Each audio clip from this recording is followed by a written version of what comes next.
앞에서도 우리가 이 교회라는 장소를 하나님은 만들어 주셨고, 또 그러면서 이 예배라는 형식을 주신 거예요. 그리고 교회는 사실 정신제일교회 이게 아니잖아요. 여러분이 정신제일교회, 한 사람 한 사람이 정신제일교회거든요. 여러분이 밖에서 욕먹으면 또 정신제일교회가 욕먹는 거고 그런 거예요. 그렇기 때문에 그런 중심을 알고는 있지만, 그럼에도 불구하고 우리는 하나님 앞에 우리의 신령과 진정을 드리는 그러한 것이 실제로 있어야 돼요. 기도 어디에서 해도 하나님 다 알고, 다 너 길 다니면 기도하는데 하나님 도와달라고 막 기도하고 해요. 하지만 그것보다는 교회에 구체적으로 와서 주님 앞에 기도하고 더 시간을 보내고 하나님께 드리면 분명히 하나님 역사할 줄로 믿습니다. 오늘 또 어제 또 내하고 이렇게 이야기했던 효선이 또 안 보이는데, 효선이가 또 어디 있는지 듣고 있으면 늦게라도 오도록 해라, 효선이.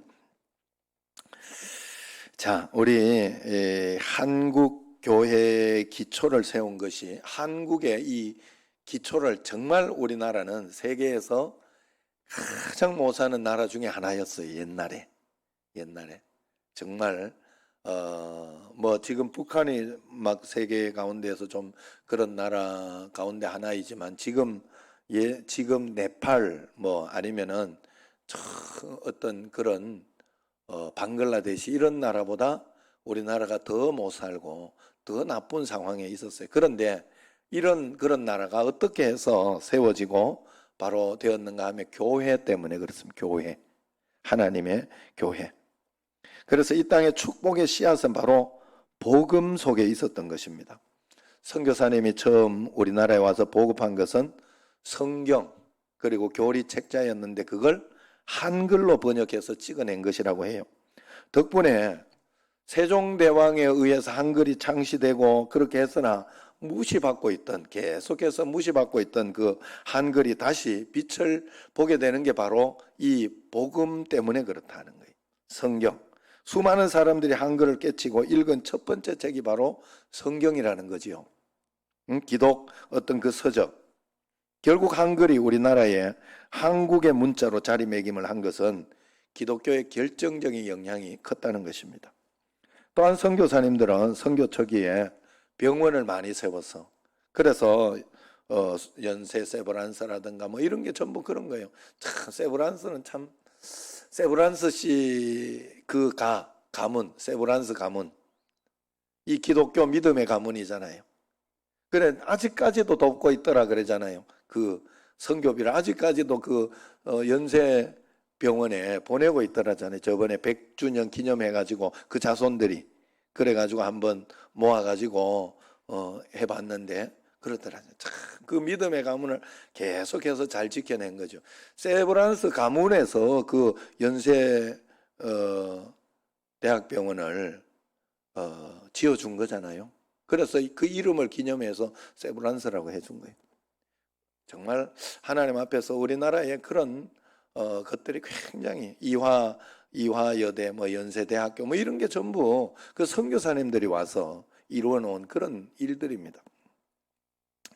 그래서 처음에는 이 병원들을 많이 짓고 했어요. 그런데 그렇게 된 데는 아이러니컬하게도 전염병의 역할이 컸던 것이라고 해요. 지금부터 한 135년 전 한국교회에 파송되었던 장로교 선교사 호레이스 G. 언더우드 선교사님 여러분 다 알 겁니다. 아펜젤러 뭐 이런 선교사님들이 있는데, 이 언더우드 선교사님이 첫 번째 안식년을 맞아가지고 미국으로 돌아가서 했던 설교에서 이렇게 말했다고 해요. 1885년에야 한국에 첫 목회 선교사가 목사들이 파송됐다 이 말이에요. 목회 선교사가 파송되었습니다. 하나님은 섭리 속에서 1886년에 한국에 참혹한 역병이 올 것을 미리 아셨던 것입니다 라고 그렇게 해석을 한 거예요. 86년에 이 콜레라하고 이게 막 굉장했던가 봐요. 그래서 하루에 100명이 죽더니 2, 3일 후에는 350명, 이후에는 서울에만 매일 1000명씩 죽어나갔습니다. 이렇게 보고를 한 거예요. 선교 보고를. 그래서 1886년에 이랬던 것을 가지고 언더우드 선교사는 미국 전역을 다니면서 젊은이들에게 한국 선교에 헌신해 달라고 그러면서 호소를 한 거예요.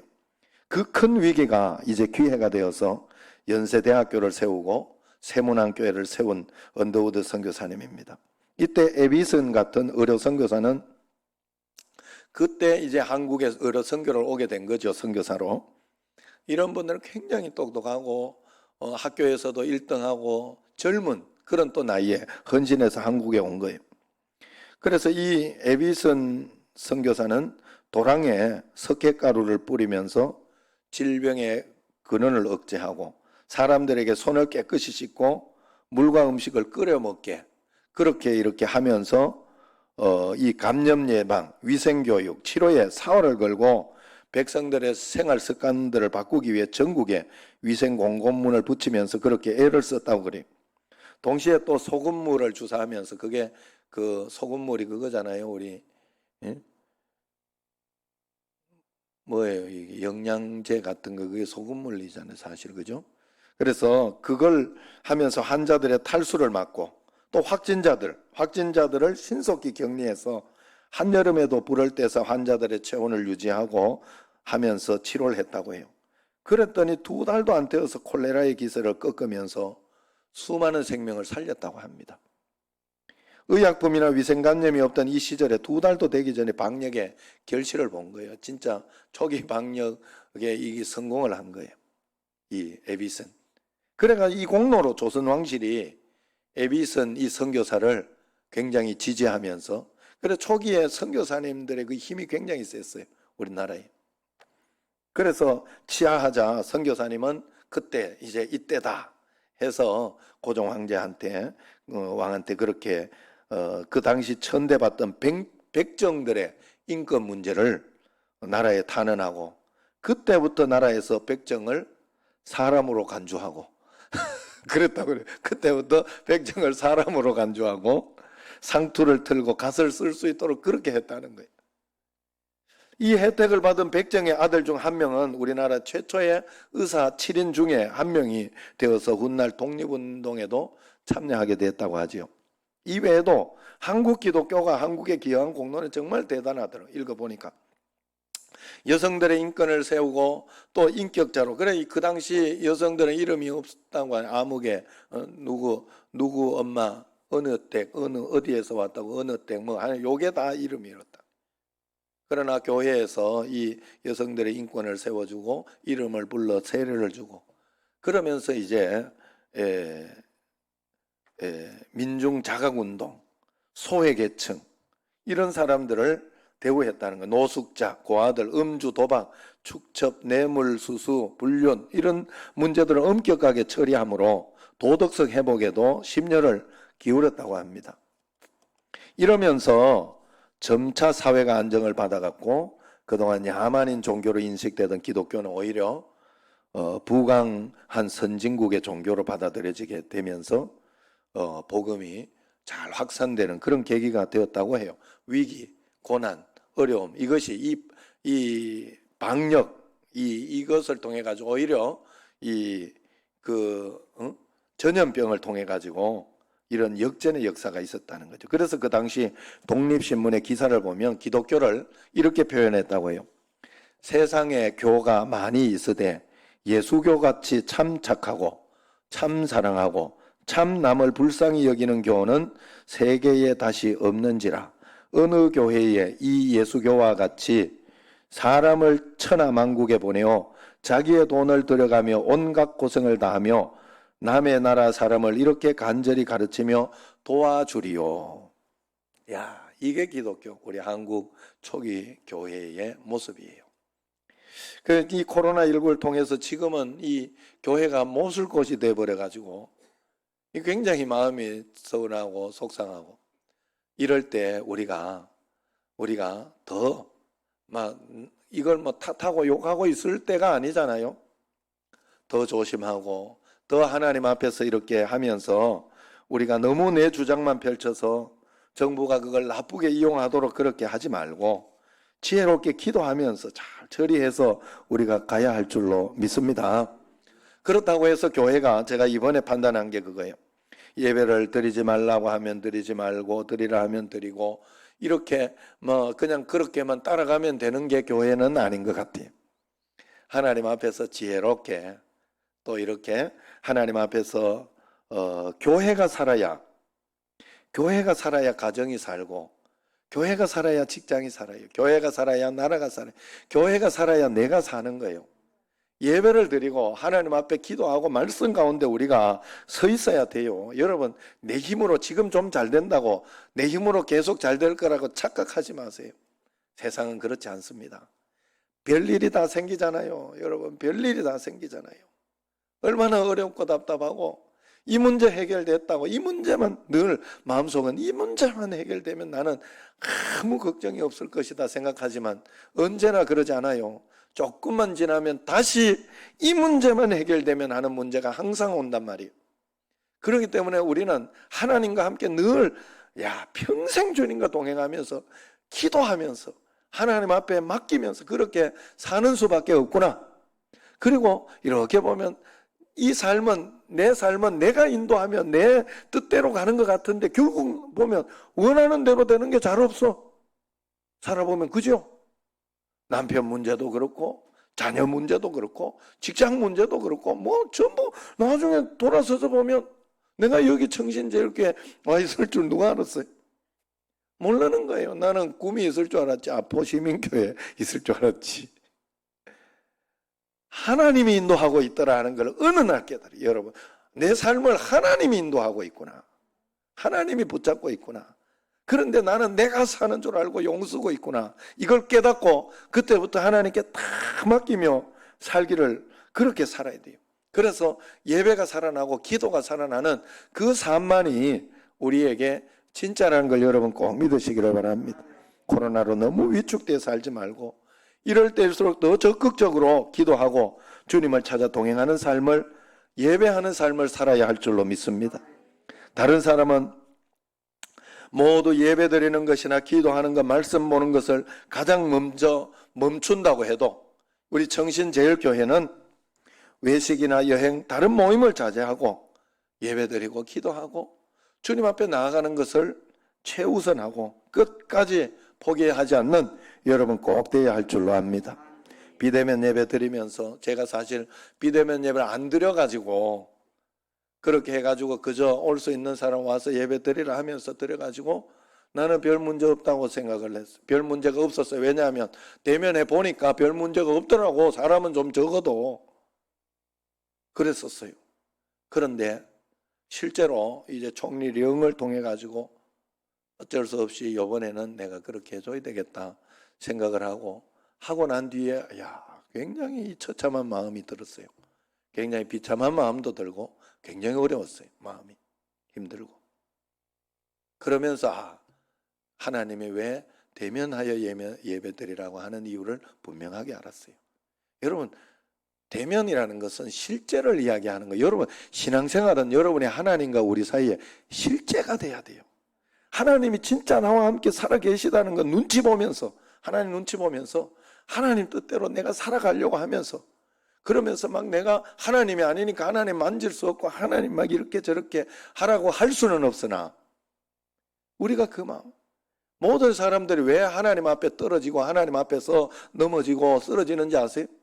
전부 자기가 하나님 돼가지고 하나님을 좌지우지하려니까 하나님이 그렇게 됩니까? 그렇게 되지 않아요. 하나님은 절대로 우리 뜻대로 그렇게 왔다 갔다 하지 않아요. 내가 기도해서 내가 문제가 있고 어려움이 있으니까 기도해서 하나님께 기도하면 하나님은 그 삶을 가장 멋지고 복된 것으로 인도는 해주시지만 우리의 삶을 인도해 주시고 우리의 삶을 지도해 주시고 역사해 주시기는 하시지만 하나님이 우리의 삶의 좌지우지, 그건 어린아이 때 하나님이 그런 척 해주는 거예요. 하나님은 절대로 중심이 흔들리지 않아요. 그래서 그렇게 자꾸 하나님을 믿으려고 하니까, 내 마음대로 믿으려고 하니까, 내가 원하는 걸 해달라고만 자꾸 이야기하고 해주면 하나님이고 안 해주면 하나님이 아닌 거예요. 그죠? 내가 원하는 걸 해주면 하나님이고 안 해주면 하나님이 아니야. 내가 하나님이야. 그 뭐 하나님이요 그게. 우리는 하나님 따라가는 거예요. 하나님이 나의 주인이요. 할렐루야. 예수님 믿으면서 곧바로 바뀌는 거 하나 딱. 내가 주인이다가 하나님이 주인인 것으로 바뀌는 거예요. 그게 예수 믿는 거예요. 다른 게 없어요. 예수 믿는 것은 그런 거예요. 그때부터. 그래서 내 삶을 내 관점에서 보면 안 돼요. 하나님이 왜 이렇게까지 허락하셨을까? 왜 이렇게 인도하실까? 왜 이 고난을 통하여 내게 무엇을 또 배우게 하시고 무엇을 알게 하시려고 하나님은 이렇게 인도하실까를 봐야 되는 거예요. 그게 진짜 믿는 거다. 그래서 이번에는 기도하면서 이럴 때일수록 더 기도해야 되겠다. 3일은 아닌 5일을 정했습니다. 일주일 내내 해야 되겠다. 뭐 이틀 더 하는 거예요. 이틀 더 하는 거. 그래서 그러면서 기도하는데 어느 사모님의 간증을 통해 가지고 레스보스 섬이라고 그리스 난민들의 아픔을 보게 됐어요. 그걸 보면서 그 간증을 이렇게 읽는데 그 사모님이 거기에서 우리는 아무것도 아니라 이야기하더라고요. 지금 우리는 정말로 좋은 상황 가운데 있다고 그렇게 이야기를 해요. 한번 내가 그 간증을 한번 읽어볼게요. 이분은 충신감리교회 이채선 사모님인데 코로나19로 어려운 상황이긴 하지만 어려운 처지에 놓인 레스보스 섬 난민들에게 그리스도의 사랑을 나누라는 성령의 강건하심을 느끼고 한국인 사역자와 함께 몇몇 단체들이 갖는 거기에 따라간 거예요.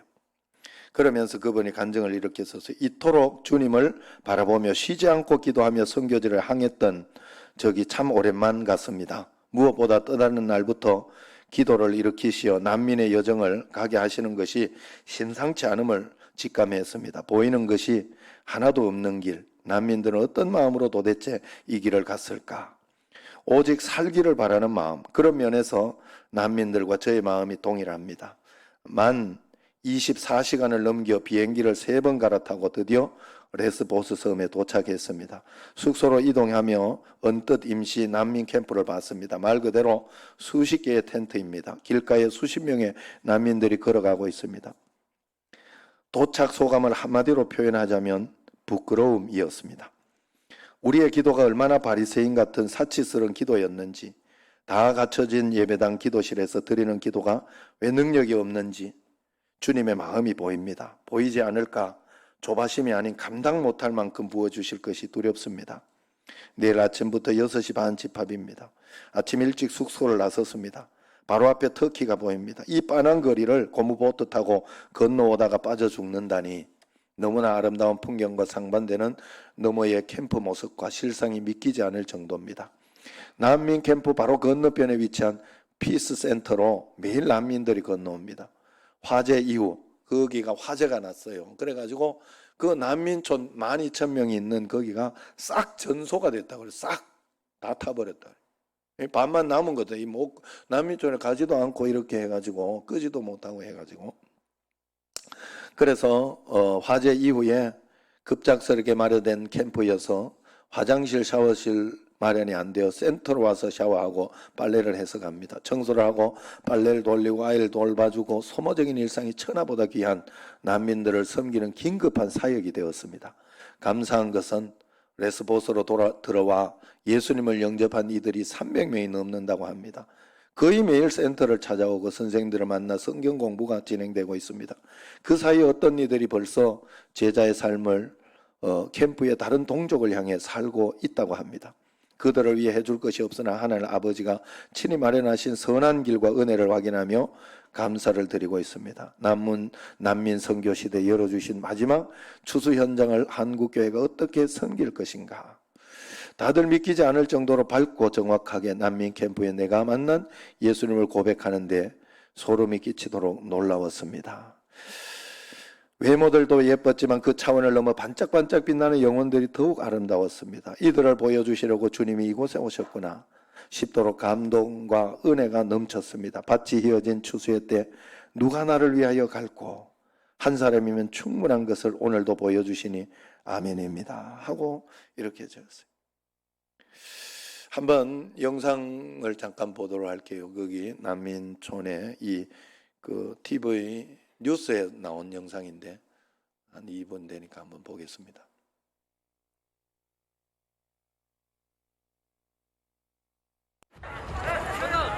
저렇게 이제 불이 난 거예요. 저기에 난민촌에.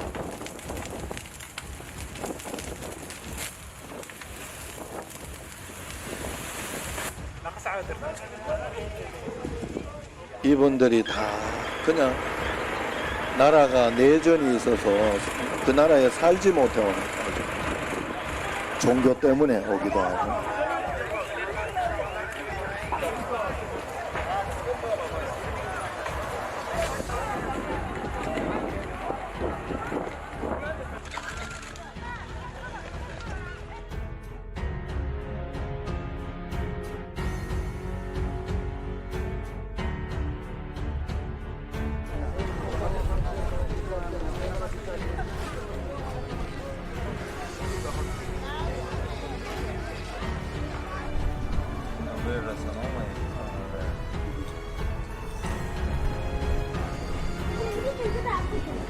캠프 정원이 2,750명인데 12,000명이 살고 있으니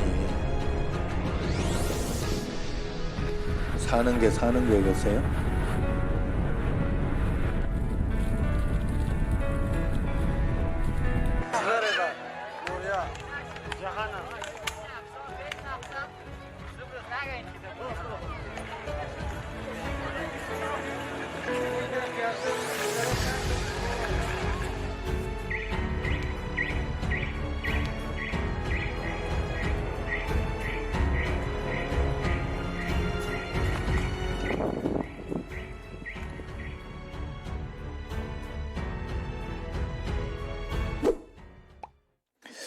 자, 늘 말씀드리지만 여러분 중요한 건 세계 곳곳에 이렇게 어렵고 힘든 게 여기만 있는 건 아니에요. 그냥 요건 저에게 온 거예요. 마음속에. 아, 이번에는 여기를 그래도 하는 신용이라 해야 되겠다. 왜냐하면 그리고 우리가 돕는 거는 우리 교회에서 돕는 건 그렇게 큰 건 아니에요. 한 100만 원이나 뭐 이렇게 좀 넘을지 모르겠는데 큰 돈은 아니에요, 사실은. 그러나 흉내라도 하나님 앞에 내가 하고 싶은 거 내가 동참하고 있다 하는 그 모습이라도 보여야 되겠다 하는 그런 마음 때문에 이번에 이렇게 했습니다. 여러분, 그래서 그저 우리가 신앙생활을 한다는 것은 뭔지는 모르지만 동참하겠다 하는 마음이 들어서 그렇게 합니다. 우리가 믿는다는 것은 그저 한 걸음씩 가보는 것인데 하나님의 섭리를 믿는 것이고 하나님의 뜻대로 인류가 이렇게 이끌어져 가고 있다는 것, 이런 가운데서도 내가 여기에 반응할 때 하나님은 이것을 통해 가지고 다르게 역사해 주시고 인도해 주신다는 것을 우리가 경험할 수 있다는 거예요. 이 사모님의 고백은 난민들을 통해 가지고 지금 복음이 굉장히 전해지고 있다고. 사실은 가난한 나라나 이런 곳은 정말 이런 것도 우리나라도 그렇게 해서 복음이 굉장히 확산된 거 아니에요? 우리나라도. 그래서 산 거잖아요. 그러니까 우리에게 이 영혼은 다 동일한 거예요. 백정 영혼이나 양반 영혼이나 하나님 앞에 우리는 이 마음을 가지고 분명히 서 있어야 됩니다. 오늘 말씀을 보면 구제를 좋아하는 자는 풍족하여질 것이요 남을 윤택하게 하는 자는 자기도 윤택하여지리라 분명히 이야기를 하고 있습니다. 그러면서 24절도 보면요, 24절을 한번 읽어보세요. 흩어 구제하여도 더욱 부하게 되는 일이 있나니 과도 얕게도 가난하게 될 뿐이라, 그렇게 이야기합니다. 내가 막 과도 얕게 하면 부요하게 될 것 같지만 오히려 흩어 구제하고 하나님 말씀대로 사는 사람이 더 풍요하게 된다는 그런 말씀이에요. 우리는 이 말씀을 그대로 믿고 가야 할 줄로 믿습니다. 저는 이것을 통해 하나님의 섭리를 한번 생각해 봐서 하나님의 역사는 참 대단하다 하는 그런 생각, 이런 것들을 생각해 봤어요. 우리가 매일매일 하나님을 믿고 하나님 인도하시는 대로 한 걸음씩 가면 되는데 말씀하시는 대로 그냥 믿고 가면 돼요. 단순하게 순종하고 단순하게 믿음으로 가면 돼요. 예를 들어서 오늘 제가 새벽에 어제 한 분밖에 이렇게 말씀 카드 그거 하나만 해가지고 새벽에 내가 이제 이야기를 했잖아요. 그 새벽에 봤더니 또 저녁 예배 드린다고 새벽 예배들을 안 나와가지고 들어야 할 사람들이 또 못 들은 내가 보기에. 그랬더니 또 들을 사람 또 다 들어가지고 그러면 다 해결이 돼버렸어요. 그래서 그렇게 했지만 이렇게 이야기할 때나 그렇게 할 때 또 마음속에 혹시 목사님 또 돈 얘기한다 하는 마음이나 혹 부담을 준다 이런 마음이 들면 마귀가 주는 마음이다 이렇게 단순하게 단순하게 삐딱하게 생각하면 절대로 여러분들 그냥 단순하게 마귀가 준다 이렇게 생각을 하고 내가 감동이 되냐 안 되냐만 보세요. 내가 감동이 되면 하면 되고 아니면 안 하면 돼요. 다 어떻게 해서라도 해요. 해나가요. 결국은 다 해나가요. 안 되면 그냥 교회에서 해도 되고 아니면 뭐 다르게 해도 되고 그래요. 그냥 그러니까 그러나 제가 이렇게 광고하고 이야기했을 때는 그래도 주의 뜻이라 생각하고 한 거예요. 그러니까 그런 마음으로 여러분들이 다 하면 하나님 주신 마음까지만 이번에 사이판 김명구 선교사님이 명절에 이런 문자가 감사한 마음 늘 잊지 않겠습니다 하고 뭐 이렇게 왔는데 이게 의미가 좀 있겠다 생각해 보니까 그 교회에 하나님의 섭리가 참 기가 막히더라 하는 걸 내가 봤어요. 사이판 선교사님은 저하고 일면식도 원래 없었던 분이에요. 그런데 노장덕 목사님이라는 분이 거기 선교 가면 재밌고 좋다. 그러면 가라 막 이러면서 하도 꼬셔가지고 그때 그래가지고 우리 교인들 데리고 이제 한번 그저 선교라기보다 그냥 여행 겸 해서 간다고 옛날에 막 사이판 이게 신혼여행 대단했잖아요. 그래가지고 그 한번 사이판 어떤 데인가 한번 가보자 해서 간 거예요. 정말로 그때 따라간 분들이 우리 교인들 많이 있습니다만요. 저분이잖아 아시죠? 그런데 이분이 이제 그런데 거기에서 이제 연결고리인데 노장덕 목사님 분하고 이렇게 해서 갔다 온 게 그게 다예요. 그러면서 이제 연결이 되었어요. 그런데 저번에 태풍 피해가 있고 나서 노장덕 목사님은 딸을 거기에 유학을 보내놓은 거예요. 그 교회에. 그래가지고 거기 사이판도 미국이니까 거기에서 영어 배우고 막 이렇게 하면서 했는데 그러고 나서는 딸을 빼왔어 그냥. 그리고 관계 끝. 거기하고 왜냐하면 이제 딸 빼왔으니까 이제 막 거기 잘 보낼 일도 없고 이제 그러니까 그냥 그렇게 하고 노장덕 목사님 또 노장덕 목사님대로 바쁘고 교수 활동도 하지 뭐 요즘은 패션 또 그것도 하지 뭐 바빠요. 그 삶은 또 그 희한하게 또 다르게 가대 거기는.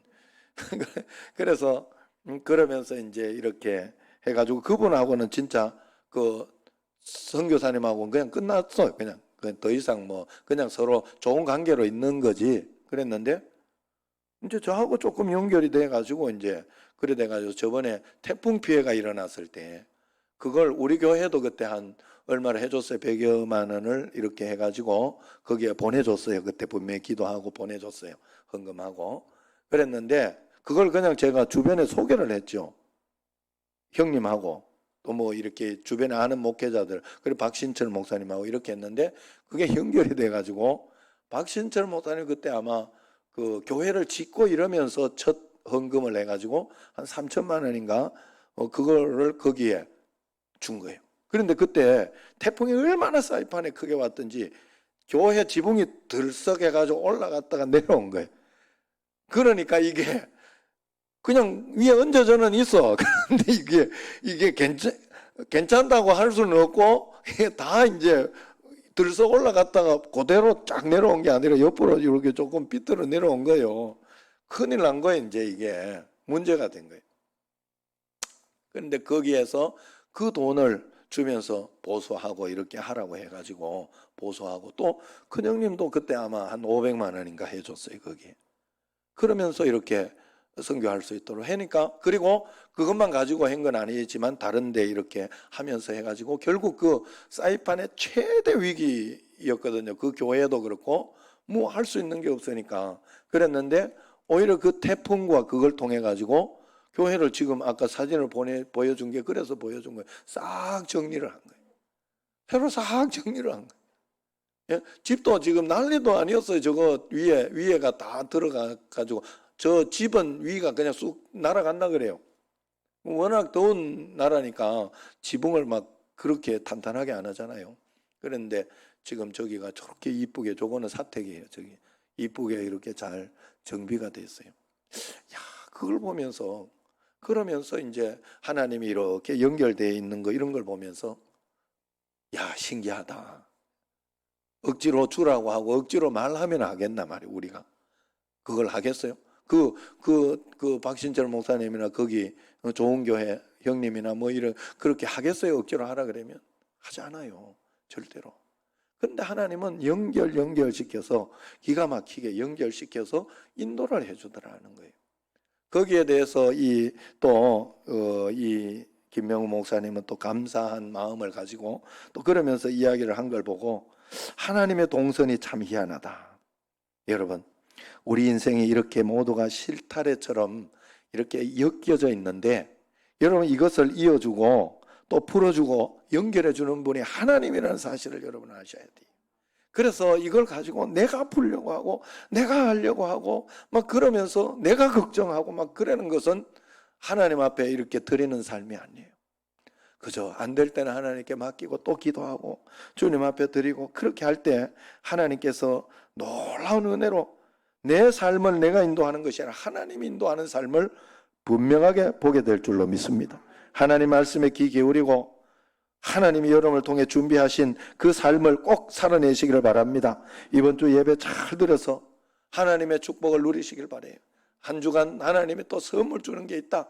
그게요, 여러분들이 막 생각하는 크고 막 이랬던 여러분이 원하는 막 몇천만 원짜리 복권 이런 건 아마 집 이런 건 아닐지 몰라도 이런 예배와 한번 하면 내 특별히 예배하고 그래서 제가 이걸 굉장히 사모하고 좋아하는 거예요. 제가 이 어느 날부터 하나님이 나한테 이 그때 한 번씩 이렇게 특별한 선물을 주시더라. 그래서 당장은 잘 모를 때도 많아요. 그리고 요번에는 그냥 그저 이런 또 성장의 축복을 주시는구나 하는 이런 깨달음의 어떤 무엇을 주시는구나 할 때도 있기는 해요. 그러나 그 모든 것들이 소중하고 하나님 앞에 귀하더라는 겁니다. 여러분, 여러분의 인생은 여러분께 아닙니다. 하나님이 여러분을 보냈기 때문에 하나님이 여러분의 인생을 주관하고 있고 하나님이 붙들고 있고 인도하고 있다는 사실을 꼭 깨달으셔야 돼요. 그래서 여러분들에게 일어나는 사건을 여러분 스스로 여러분의 눈으로 여러분의 전지적인 어떤 그런 참견 시점에서 해석하지 말고 하나님의 입장에서 하나님께서 왜 이렇게 하시고 인도하실까 하는 그런 마음에서 여러분들이 해석하고 따라가고 그렇게 해서 하나님이 허락하시는 삶을 살아가면 맡기는 삶을 살아가면 우리는 놀라운 은혜 가운데 매일매일 여기에서부터 하나님 나라가 이어지는 그런 삶을 살아갈 줄로 믿습니다. 매일매일 그 삶을 살아가기를 주의 이름으로 축원합니다.